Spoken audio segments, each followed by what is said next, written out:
रमेश जी, आप ही बताइए, मैंने ऐसा क्या कहा जो मोहन जी मुझ पर बिगड़ने लग गए?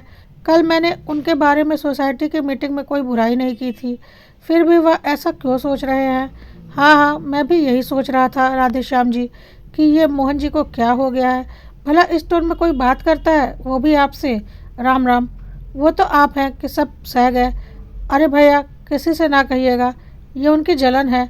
सोसाइटी के अध्यक्ष का पद आपने उनसे छीन जो लिया है, अब आप उनका हवा पानी बंद कर दीजिएगा। ही कर हंस उठे थे रमेश जी।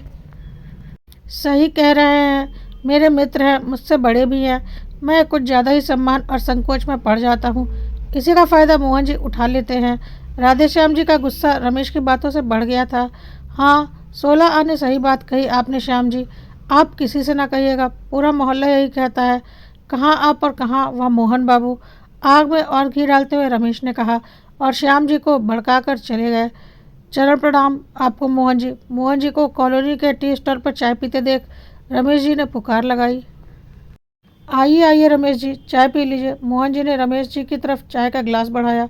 राम राम मोहन बाबू, आप कितने विशाल हृदय के हैं, चाय भी पिलाते रहते हैं मुझे। और वो श्याम जी आपके मित्र कहलाते हैं और आपकी ही बुराई करते रहते हैं। लपक कर रमेश ने गिलास पकड़ लिया। श्याम क्यों मेरी बुराई करने लगा? रमेश जी, आप लगाई बुझाई की आदत छोड़ दीजिए, जूते न पड़ जाए किसी दिन आपको। मोहन जी ने जोर से हंसते हुए कहा। राम राम मोहन जी, मैं क्या नारद मुनि हूँ जो आग में घी लगाता फिरूं? फिर आप दोनों की दोस्ती तो पूरा मोहल्ला जानता है, लेकिन इस बार श्याम जी को अध्यक्ष कुछ ज़्यादा ही चढ़ गई है, और आपके लिए बुरा नहीं बोलना था उन्हें, वो भी मुझसे। रमेश जी की बेलगाम आदत कहाँ छूटने वाली थी। अच्छा, तो बता ही दीजिए, क्या कह रहा था श्याम मेरे बारे में? और मोहन जी ने मजा लिया। आप किसी से ना कहिएगा, श्याम जी कह रहे थे, अब मोहन आया है पहाड़ के नीचे, बहुत अध्यक्ष का रौब झाड़ता था, अब उसकी धूल ना उड़ा दूँ तो?